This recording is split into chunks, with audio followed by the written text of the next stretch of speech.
क्या आपने कभी ऐसी जगह के बारे में सुना है जो इतनी मनहूस हो कि हवाएं भी अपने राज फुसफुसाने से डरती हों? एक ऐसी जगह जहां समय ठहर जाता है और साए बिना किसी के हिलते हैं।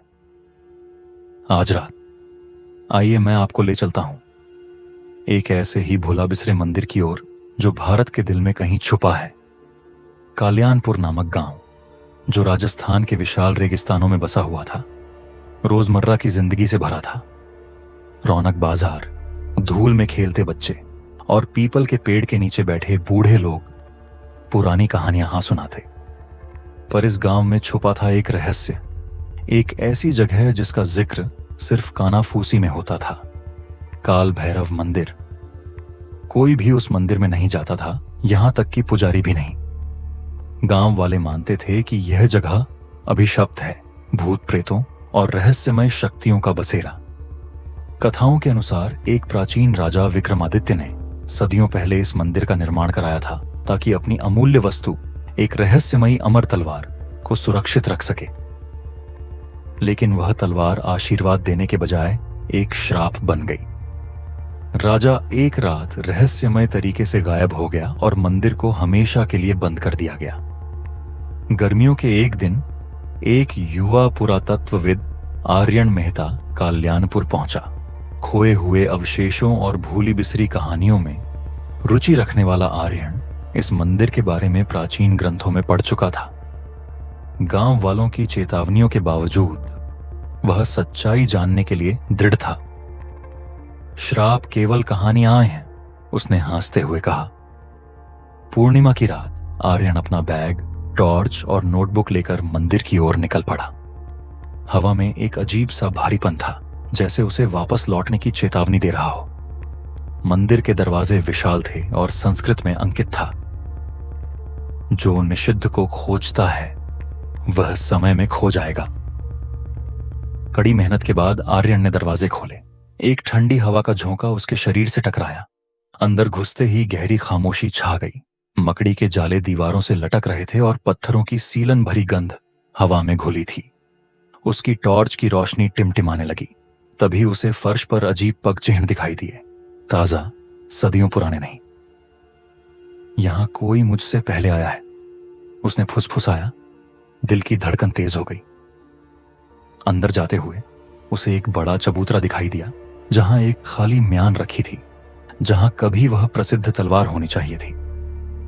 दीवारों पर राजा की चित्रकथाएं बनी थीं, जिसमें वह परछाइयों से लड़ रहा था और उसकी तलवार भयानक रोशनी में चमक रही थी। लेकिन आखिरी चित्र चौंकाने वाला था, जिसमें राजा एक काले शून्य में गायब होता दिखाया गया था। तभी एक हल्की सी फुसफुसाहट गूंजी, चले जाओ, इससे पहले कि देर हो जाए। आर्यन ने पीछे मुड़कर देखा। टॉर्च की रोशनी कांप रही थी। आसपास कोई नहीं था।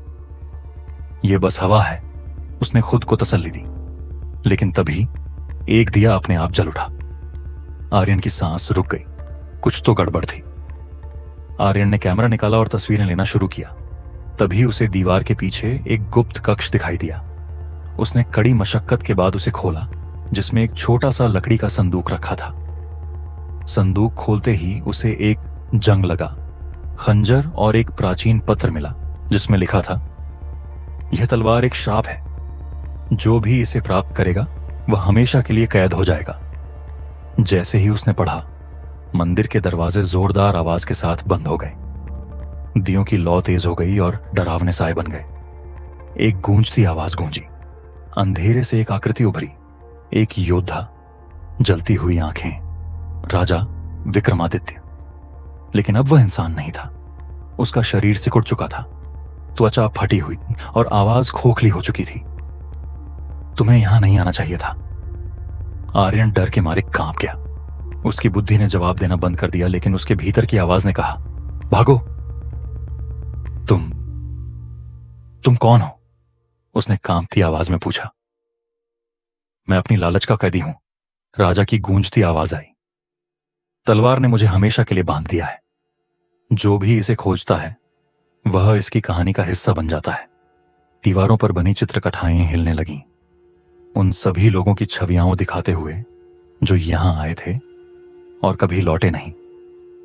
तभी आर्यन को एक और फुसफुसाहट सुनाई दी। लेकिन यह राजा की नहीं थी, यह किसी स्त्री की आवाज थी। सच्चाई को खोजो, नहीं तो तुम भी कैद हो जाओगे।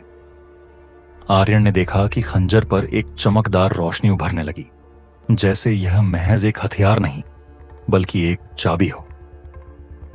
उसने खंजर को दीवार पर बने विशेष चिन्ह पर मारा और अचानक एक छुपा हुआ दरवाजा खुल गया।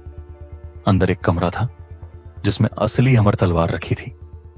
लेकिन जैसे ही आर्यन ने उसे देखा, उसे एहसास हुआ कि यह तलवार दरअसल श्राप से मुक्ति की कुंजी थी, न कि शक्ति का प्रतीक। उसने तलवार उठाकर राजा की ओर की, जिस पर राजा चिल्लाने लगा, नहीं, यह मेरी कैद है, इसे समाप्त मत करो। आर्यन ने साहस जुटाकर तलवार को जमीन में गाड़ दिया। एक प्रकाश का तूफान फूट पड़ा और मंदिर हिलने लगा।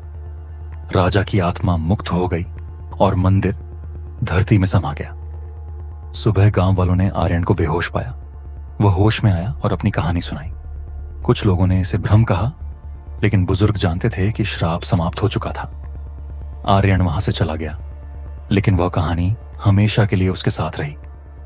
कुछ राज, उसने जाना, हमेशा दफन ही रहने चाहिए। पर जैसे ही वह दूर गया, एक फुसफुसाहट फिर सुनाई दी, तलवार कभी खोती नहीं।